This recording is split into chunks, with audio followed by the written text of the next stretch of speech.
പാറപ്പുറത്ത് വിദ്യാർത്ഥിയെ പോലീസ് ആളുമാറി മർദ്ദിച്ചു എന്നുള്ള ഒരു വിഷയം ശ്രദ്ധയിൽപ്പെട്ടിട്ടുണ്ട്. അത് ഉടനെ തന്നെ പാലക്കാട് SP-യെ വിളിച്ചു പറഞ്ഞു. SP ആ കാര്യം പരിശോധിക്കുകയും DYSP-യെ അന്വേഷണത്തിന് ചുമതലപ്പെടുത്തുകയും ചെയ്തിട്ടുണ്ട്. ബന്ധപ്പെട്ട പോലീസുകാരൻ ഒരു വ്യക്തിയാണ്, മുഴുവൻ പോലീസുകാരല്ല. ഒരു വ്യക്തി ഒരു നേരത്തെ ഒരു വാഹനം നിർത്താതെ പോയപ്പോൾ അതിൻ്റെ പിറകെ പോയി ചേസ് ചെയ്തു. ആ വാഹനം മറ്റൊരു വീട്ടിൽ പാർക്ക് ചെയ്തിരുന്നു. അവിടെ ചെന്ന് ആള് മാറി ഒരു കുട്ടിയെ പിടിക്കുകയും മർദ്ദിക്കുകയും ചെയ്തു. അത് സ്വാഭാവികമായിട്ടും പോലീസ് അങ്ങനെ മർദ്ദിക്കാൻ പാടില്ല.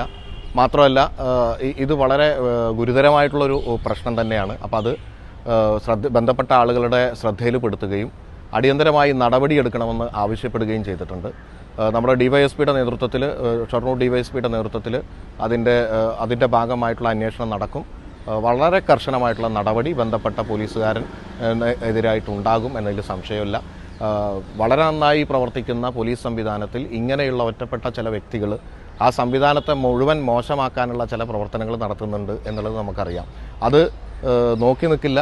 അത്തരത്തിലുള്ള മോശമായിട്ടുള്ള പ്രവർത്തനങ്ങൾ കണ്ടാൽ അതിനെതിരെ നടപടി ഉണ്ടാകും എന്നതിൽ യാതൊരു സംശയവുമില്ല. അപ്പോൾ അതുകൊണ്ട് തന്നെ അത് DYSP-യോടും SP-യോടും പറയുകയും അന്വേഷണം നടത്തി കർശനമായ നടപടി എടുക്കാൻ വേണ്ടി പറയുകയും ചെയ്തിട്ടുണ്ട്.